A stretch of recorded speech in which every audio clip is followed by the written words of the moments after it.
Welcome back, radio entrepreneurs, listeners, and fans. I'm producer Jillian King, and I'm excited to introduce you all to part 2 of the Winter 2024 FBA Family Business Panel discussion, Family Transitions, When Families Start Too Late. In this second part, we will be covering topics related to: do family members of the closely held business automatically inherit the management control of running the family business? The impact of the interpersonal relationships and decision-making dynamics of family members, key employees, and key customers when ownership control changes, and who decides which family members are fit to lead, and much more. If you have not yet seen part 1 of the panel discussion, we recommend you head over to radioentrepreneurs.com or any of the many other channels we stream on to catch the first segment, where we discuss preparing for and planning for a transition. All of these discussions are intended to be highly relevant to family businesses, but also to entrepreneurs of all types. So be sure to follow Radio Entrepreneurs on LinkedIn, YouTube, Facebook, Spotify, or any of the many other platforms we stream on to catch the third segment as it goes live. Next, I will introduce our panelists and the moderator for this discussion. For the full introductions, please refer back to part 1. We are joined today by Stephen Wilchins, founding partner at Wilchins, Cosentino, and Novins, and Chris Lynch, president and CEO of Lawrence-Lynch Corp. Welcome back, all. Last but not least, Radio Entrepreneurs host and founder of Mage LLC, JDavis. Welcome, Jeffrey. I will now hand the conversation over to you. Thank you very much, Jillian. Thank you for your work. Welcome back, Chris and Stephen. This whole family business transition, I've told people for many years, it's not a cookbook. It doesn't come out of a book. It's not an easy story. And it's very iterative and unique to every company. And some people just want this to be too simple. So I love the subject. I love discussing it with both of you. Before we start, Chris, you yourself and your family has had quite a journey all the way from Rhode Island to Massachusetts. It's a long schlep. And 4 generations. And I'm wondering if you could tell us a little bit about your family's journey and story. Yeah, certainly, Jeff. So my great-grandfather started the business in Providence, Rhode Island in the early 1900s. He, in fact, married into a family that was doing some road construction. But he started the business back in the early 1900s, and it then transitioned to his son, my grandfather, and then to my dad and his brother, my uncle. And that they in 1972 or so, early 70s, they decided to expand geographically. So at that point, my uncle stayed in Providence with the original company, and my dad moved out here to the Cape, where they bought an existing asphalt plant construction company. And a number of years after that, as we discussed succession, my uncle's children were all working in the business. My dad, who had 4 of us, none of us were engaged at the time. So he, in fact, sold his portion of the other facilities, which at that time included facilities in Providence, Worcester, and Connecticut. So he separated into just the Cape operation. So from there, he's transitioned it to me, and we consider ourselves now 4th generation. I have 2 children who work with me. So it's been a nice opportunity for all of us. So are you the 3rd or the 4th? 4th. So your children are the 5th? Correct. Oh, that's quite an accomplishment. And you're less than 5 fingers percentile of success, probably less than 3 or 4%. Steve would agree with me, with your family business experience, actually make it to the 5th generation. It's probably around 3 or 4%, correct, Steve? Correct. Absolutely. So you really have done something that is a model for our listeners and other families that are trying to do these things. So let me get back to our direct questions, if you don't mind. How are there telling signs when a family is waiting too long to begin the transition? And this is something, I say to people, they say, when do we start the transition, Jeffrey? And I always go, yesterday, so that you have time to realize that it might not be going right and make your adjustments. So I'd like to get your opinions on this as well. When do you think you should start this? Yeah, Jeff, I agree. Certainly in your own planning, that starts very early. I have seen some telltale signs where it started far too late. We were involved in a business in Florida, and we had an opportunity to expand that business. And I met with a family who was selling the business, and it was the dad and his son that I met with. And it was the dad was selling the business. So it seemed like a very reasonable question to ask the son during this first encounter, why are you not buying the business? Or why is it not being transitioned? And the son said, at this stage, I'm too old to start by buying or building a company. So it just goes to show that this dad had kept the business so long that even his son was beyond the age of wanting to build the company. So that's certainly a telltale sign that that's been held too long. So I do think the transition should start early, certainly as soon as your children either have committed that they're engaged or otherwise they've committed that they're not engaged. Thank you, Chris. Other items would be not seizing on industry changes that you're missing, the signs that, younger generation, things are moving, customers are changing. Same thing with employees or customers, that they're either complaining or raising issues or trying to figure out where you're losing business, whether it's top line or the bottom line. It's important to understand what's happening. And sometimes it's over a period of years, and you don't really see it until it's a cumulative effect. But I think you have to be, as running the business, you have to be aware of what those signs are.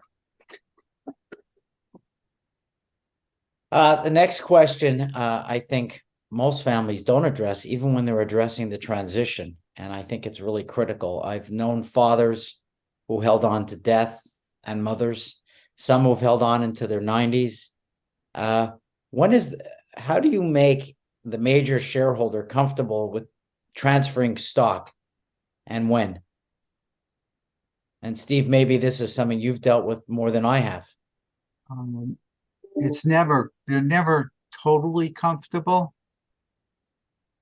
At the same time, there's always the issue of, if I transfer the stock, what is my financial situation, has a look. So you have to have a good understanding with the major shareholder, how much can they afford to transfer, et cetera. But assuming that they're able to do that, it's important that the major shareholder sits and sees what the next generation is able to do, and make sure they assume that responsibility and able to handle it.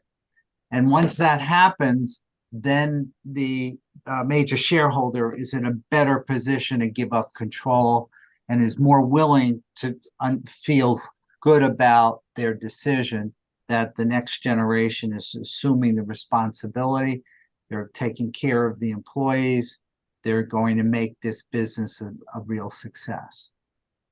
And Chris, I know, you had a situation probably with your father and how he handled stock, and now you have your children in the business. So I'm not sure you're going to do what your father does. So that's an interesting question for you as well.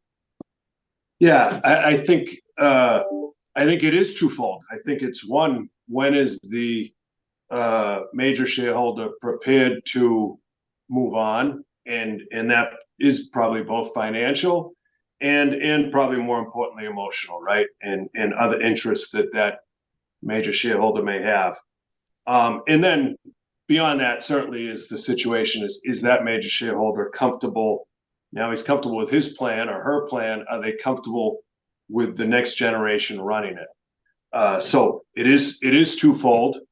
Again, for us in this business, I was lucky.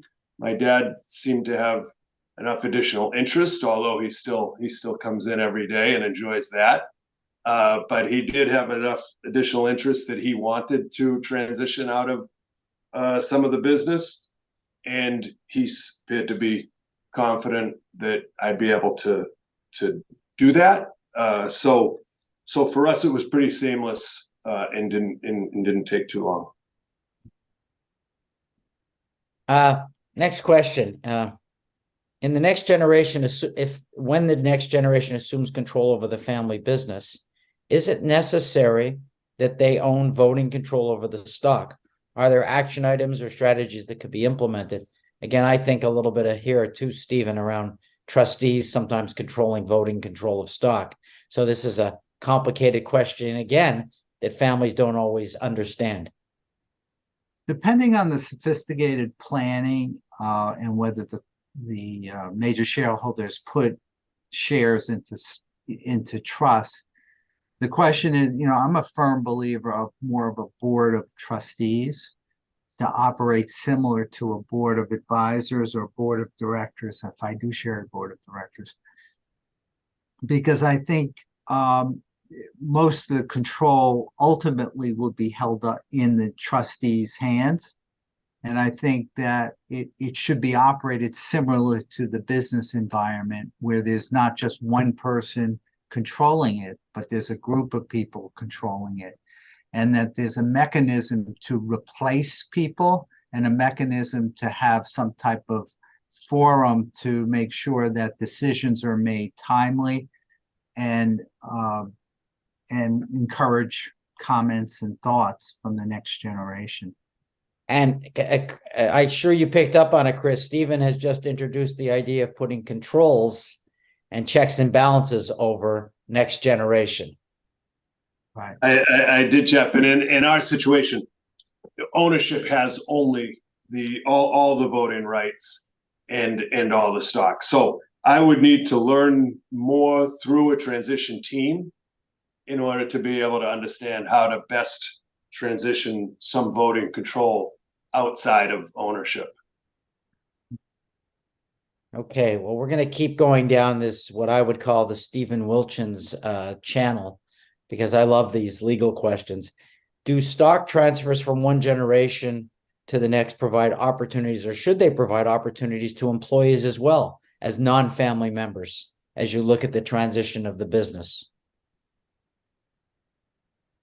It's important at some point for the family business to go beyond the family and to have stock for some key employees for the purpose of growing the business, for the purpose of making sure that the business goes in the right direction, for the purpose of keeping, your major customers in line and vendors.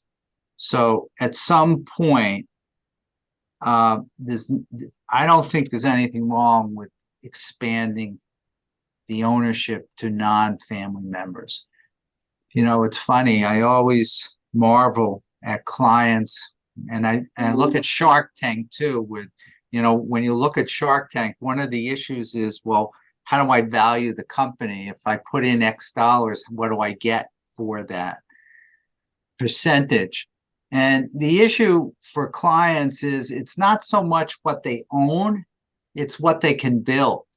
And if they can own a 0.002% of IBM, they will never be able to spend money. It's worth so much more money than if they owned 100% of a company that never was successful. So my point is that it's not so much total control of ownership percentage, it's how do I get the team together, how do I build value, and therefore my interest, whatever it is, will be worth exponentially if I can grow it. Steve, we had used some phantom stock for key employees in the past as incentive. How do you judge phantom stock pros and cons against actual stock, if you don't mind? I'm a big fan.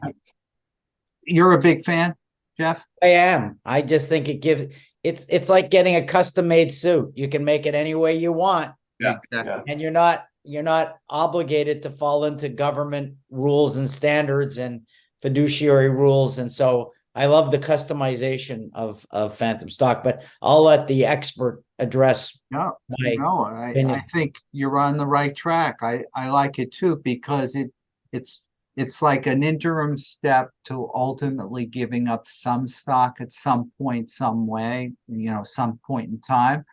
But the phantom stock allows you to, as Jeff said, tailor the arrangement in any way you want, both from vesting and time and buyout, et cetera. So there's a lot of flexibility. It's a contract right. It's not a stock ownership technically, but at the same time, the key employees feel like they are part of the team and they can represent to people that I own some stock. And so I think it's all good. And it's a way of the only negative from the employee's point of view, major negative, is that they don't have capital gains, ordinary income. But besides that, I think it's a great tool and strategy to keep your employees and to have them engaged. I love the customization of it, but I'm going to add something about key employees, especially in a family business. Remember, we're the FBA, the Family Business Association, and we're transferring. If you build a business, I mentioned this in the first segment, that you have people who understand the complexity, where they have the commitment to the work, and you look at talent retention, the best way to do that is through some kind of blended or menued equity situation, because you don't want to lose those people in the transition. And you look at companies like SC Johnson, my old employer J&J, the Ford Motor Company, they've all found ways of bringing in people while still retaining the family over generations with proper standards. And I think that's our model that we want to try to do with people. It becomes more blended over time as complexity grows. And I noticed that our trusty host is back. Our producer, Jillian King. Jillian, I'll turn it over to you. Although I did have one more question, but you're here, so I can save that for our next segment. Sorry to cut you off, Jeffrey. Thank you, everyone. That was an intriguing discussion about where control lies following a transition. That wraps up part 2 of the Winter 2024 FBA Family Business Panel discussion. Thank you to all our listeners and viewers who have tuned in for this panel. Links will be provided in the video's description below to part 1 if you didn't already hear it, and to part 3 of the discussion to hear more on these topics. And if you're a fan of our videos, please be sure to like, comment, share, subscribe, and press that bell button. Radio Entrepreneurs is also active on LinkedIn, so follow our page there as well for more business advice and riveting business discussions all year round. Until next time, goodbye and thanks for listening. We'll be back with more stories on Radio Entrepreneurs.